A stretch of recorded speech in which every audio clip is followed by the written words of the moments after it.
కౌలు రైతులు జేఎల్జీ గ్రూపుల ద్వారా తీసుకున్న వ్యవసాయ రుణాలను మాఫీ చేయాలని కోరుతూ ఏపీ కౌలు రైతుల సంఘం అధ్యక్షులు సోమవారం పర్చూరు తహసీల్దార్ కార్యాలయం ఎదుట ధర్నా జరిగింది। ఈ సందర్భంగా సంఘ అధ్యక్షులు కె ప్రభుదాసు, సెక్రటరీ బండి శంకరయ్య తదితరులు మాట్లాడుతూ రిజర్వ్ బ్యాంక్ నిబంధనల ప్రకారం జేఎల్జీ గ్రూపుల ద్వారా పొందిన రుణాలు రద్దు చేయాలని డిమాండ్ చేశారు। కార్యక్రమంలో షేక్ మహబూబ్ జానీ, కె కాంతారావు, పి బసవయ్య, శకువరం, K David Raju, R Moshe, Subhani తదితరులు పాల్గొన్నారు।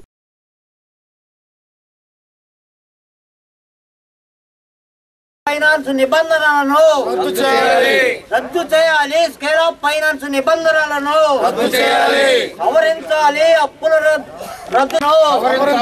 సవరించాలి। అప్పుల రద్దు జాబితాలో తప్పులను కార్డులు ఇవ్వాలి। కొత్తగా రుణార్హతలు పొందిన వారికి రుణాలను వెంటనే రద్దు చేయాలి। కౌలు రైతుల రుణాలను వెంటనే వయసున్న కౌలు రైతుల గ్రూపుల ద్వారా రుణాలని రద్దుపరచడంతో